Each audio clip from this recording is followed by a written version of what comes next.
What is going on, guys? ESG here, back with a new FPL video. In today's video, I'm going to be looking at who the best 4.5 defenders are going into the first few game weeks of FPL. As always, if you do enjoy the video, make sure to hit that like button and subscribe if you are new. And with that being said, let's get into the players. So the first player that we're going to look at is Murillo from Nottingham Forest. Now, Nottingham Forest have some really nice fixtures to start the season, apart from that game week 4 game against Liverpool, but Murillo rotates really nicely with some other players that we'll look at later on. If we look at Forest fixtures to start the season, they've got Bournemouth at home, Southampton away, Wolves at home, Liverpool away and Brighton away. So they've got 4 really nice fixtures, but then that Liverpool game in game week 4, which, as I've said, is that tricky one, but you can easily bring in somebody else for that game week, and by then you'll have banked up a few transfers, and if need be, you could take Murillo out and bring in somebody that has better fixtures long term after that. But for those first 3 fixtures especially, it looks like Solanke's going to be leaving Bournemouth, meaning Bournemouth won't be as good attacking wise this season, so I think that could be a potential clean sheet for Forest in game week 1. Then looking at game week 2 against Southampton, again, it's a newly promoted side, so I think that could be another clean sheet. And in pre-season, Forest have looked pretty good defensively. I think in the last game they played in pre-season, they drew 1-1, so it wasn't a clean sheet. However, they have been defending well and they're not conceding multiple goals like they were last season. Wolves at home is a bit of a tricky one, but they could keep a clean sheet because at home they do play a lot better than away. So I could see 3 clean sheets there for those first 3 games, but then I would take him out ahead of that Liverpool game and bring in somebody like a Konsa or an Andersen, somebody like that, who has better fixtures long term after game week 4 and could potentially keep a clean sheet. So the next 2 players that we're going to look at are Livramento and Dan Burn from Newcastle. Now, it is worth noting both of them could be a little bit of a risk minutes-wise. However, if it is looking like they are going to be starting a lot of games and getting a lot of minutes, then 100% it is worth getting one of them in. With Livramento, if Trippier ends up leaving Newcastle this season, like there have been rumours, I can see Livramento being that starting right back, and if he is that starting right back, he will get forward quite a lot on that right hand side, and I think for 4.5 it would be a really good deal to get him in, especially with the fixtures that Newcastle have. With Dan Burn, that is a bit more of a risk because for the start of the season, it's looking like he's going to be playing more of a centre-back, so his attacking threat might not be as much as Livramento if he's starting. But from corners, I can see Dan Burn being more of a threat than Livramento would be, so it depends what you want them for. If you want them for set pieces, I would go for Dan Burn. If you're wanting them for more attacking threat and assists and a potential goal, I would go for Livramento. But if we look at the fixtures that Newcastle have, they have some decent ones in there, but also some tricky ones. To start the season, they have Southampton at home. A newly promoted side, I can see a clean sheet there from Newcastle. I just can't really see Southampton doing much in that game, especially with Newcastle being at home. I think Southampton would really struggle in that game. Moving on to game week 2, we then have Bournemouth away. Now, as mentioned previously, if Solanke does end up leaving Bournemouth, which is looking really likely, I can't see Bournemouth being as much of a threat attacking this season. So that could be another clean sheet. However, it is worth noting that it is at Bournemouth's ground, so they could sneak a goal or 2 in that game and the clean sheet's written off. So that is a bit of a risky one, but again, it could be a clean sheet. Moving on to game week 3, it's then Tottenham at home. I can't see a clean sheet in that game at all. As much as Tottenham haven't looked great in pre-season, they always manage to get a goal in a game. And I can see it being the same there. Even if they're going to lose that game, I can see them getting a goal and that clean sheet is then written off. And if there's not going to be an attack and return from either of these 2, it wouldn't be worth it for that game. But hopefully there would be somebody on your bench with a better game that you could bring on for that game week. In game week 4, they have Wolves away. Again, it could be a clean sheet, but with it being away from home, I can't really see it being likely. I think Wolves at home are a really strong and confident team, so I could see Wolves probably getting a goal or 2 in that game. And then Fulham away in game week 5, again, I would bench one of them for that game because I can see Fulham doing really well this season, especially with a couple of signings that they have made. And with it being at Fulham, I can't really see a clean sheet from Newcastle. With these 2 players, because minutes are a risk, I would probably say Dan Burn is more likely to get more minutes, so I would be more tempting to go for Dan Burn over Livramento. But I do want your thoughts in the comments about that. If you are going for a Newcastle defender, which one are you going for, and what's your reason why? So the next player that we're going to look at is Mykolenko from Everton. Now, last season, Everton kept 13 clean sheets, which was the second most in the league, behind Arsenal, which isn't a surprise. Arsenal kept the most, which I think everybody already knows. But Everton being second with 13 does speak quite a lot of volume when looking to bring in a defender to start the season. If we look at Everton's fixtures, they are pretty mixed, but I can see quite a few clean sheets in there. So, Brighton at home, Brighton aren't looking great in pre-season. They've not got Joe Pedro with them because of an injury, and if it's looking like he's going to miss the start of the season, I could actually see a clean sheet in that game, especially because a lot of Everton's clean sheets last season came against lower teams, and with Brighton being one of those lower teams, under a new manager especially, I could see a clean sheet there, which to start the season would be really nice to get a clean sheet in your fantasy team, and work your way up the ranks to start the season. Coming on to game week 2, they then have Tottenham away, which is a really tricky one. I can't really see them winning that game, and I can't see a clean sheet in there either. So I would be benching Mykolenko for that game. But that's the whole point of probably having 2 or 3 4.5 million defenders, so that you can rotate them in and out depending on who plays who each week. Coming on to game week 3, they have Bournemouth at home. Again, if Solanke's leaving, I would say that is almost 100% going to be a clean sheet, unless Everton are looking really shaky, which defensively they don't tend to look shaky. It's up front that they look more shaky. So it could be a 0-0 draw, but either way, you're getting a clean sheet there. So I would be tempted to start Mykolenko for that game week. Aston Villa away in game week 4 is a really tough one, and I wouldn't start him for that game. I can't see Everton winning that game, and I can't see them keeping a clean sheet. But then Leicester away is the one that stands out. Newly promoted side, I could probably see Everton keeping a clean sheet in that game. It is worth noting with Mykolenko, he plays more of a wing back as well, meaning that he gets forward on the attack, so there is a possibility for assists as well as a clean sheet.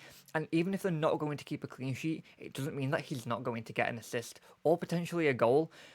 So 100% one to be looking at. And in pre-season, I think he's looked pretty okay. So he is one that is on my radar to potentially bring into my team. He's not in there at the minute, but that could end up changing. So the next player that we're going to look at is Konsa from Aston Villa. Now, Villa's fixtures are really nice, but we're just not too sure what Konsa's minutes will be like, especially with him not playing in pre-season because he went on such a late run with the England squad at the Euros. So for the first 2 games, Konsa probably won't start, but then after that, hopefully he can start to get frequent minutes, which is when the games start to get really nice. If we look at Villa's fixtures, West Ham away to start the season, I can't see a clean sheet there. I think with the players that West Ham have signed, I think they're going to look pretty decent this season. I can't see them going for Europe or anything like that, but I think that they could potentially finish top half of the table, and they'll start it off against Villa playing really strong. And then Arsenal at home as well, I can't see a clean sheet in that game, so again, I wouldn't be starting Konsa for that game if he is going to be playing every game. But after that, that's where the fixtures get really nice. Leicester away, Everton at home, and Wolves at home. I could see a clean sheet in every game, bar the Wolves game, because Wolves do look good up front. That Leicester game, even though Leicester are a promoted side, and it is at Leicester's ground, I can't see them doing much in that game. I think Villa defensively will be too much for them. So I can see a clean sheet there. And same with Everton at home. Everton attacking wise aren't great at all. They've not looked good in pre-season. They've not looked good last season. So I can see another clean sheet there, especially with it being at Villa. Wolves at home, it could be a clean sheet, but Wolves have a lot more threat up front than the other 2 teams do, and I could see them nabbing a goal in that game. So you'd need to hope really that Konsa is playing more of a right back role to get forward and get an assist for that game. But if it's not looking like that, then it might be worth benching him for that game and starting somebody else. But I want your thoughts in the comments. What are your thoughts on Konsa? Are you going to take a risk on him starting every game and bring him into your team? Or are you going to wait to see how many minutes he is getting and how frequent he is playing and whereabouts he's playing in that Villa team? So the next player that we're going to look at is Andersen from Crystal Palace. Now, there has been links recently that other clubs are after Andersen, but at the time of recording this video, he is still at Palace, which is why I've included him in this video. If we look at Palace's fixtures, there's some really nice ones in there, but also a couple of tricky ones that you would probably want to bench Andersen for. So they've got Brentford away for the first game. Now, Brentford attacking wise last season didn't look great, and although Tony is now back from his suspension, he's going to have a full season. I'm not sure what they would do at the start of the season, and I could potentially see a clean sheet in that game for Palace. Palace defensively last season, when the new manager took over, were really strong and convincing. And I think this season they're going to start it off the same way and be really good defensively. Attacking, maybe not, but defensively definitely. So that Brentford game could be a clean sheet, so definitely one to look out for. Then West Ham at home.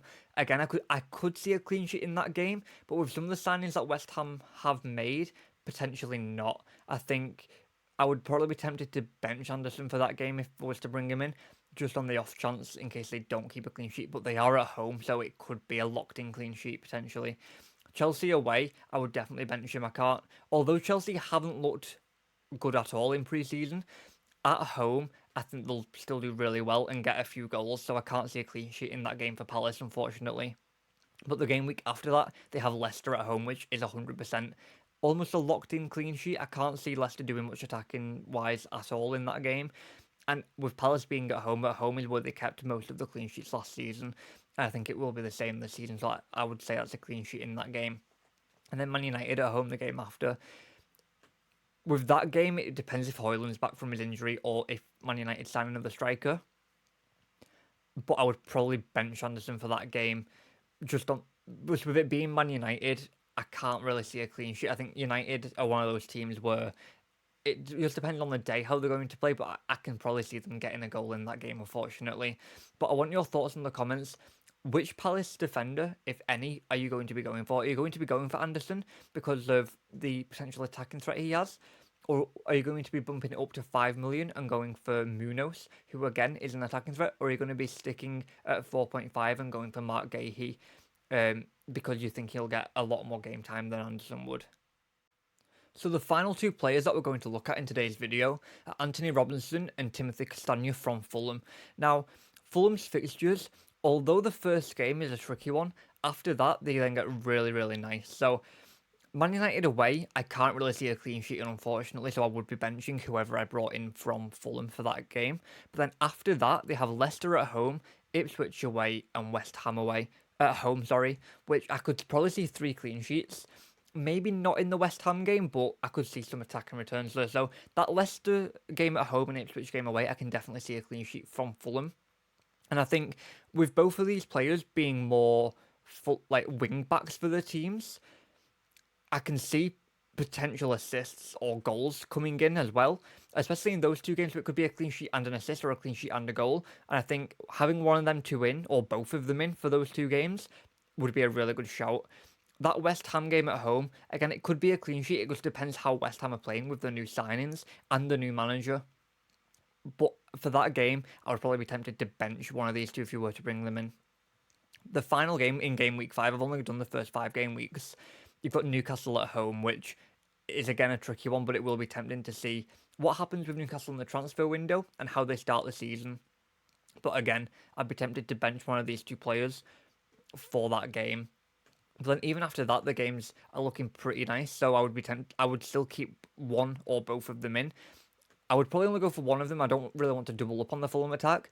And if I was to go for one, it would be Anthony Robinson. But no matter what, I would probably keep him in for the majority of the season because Fulham have really nice fixtures throughout the season.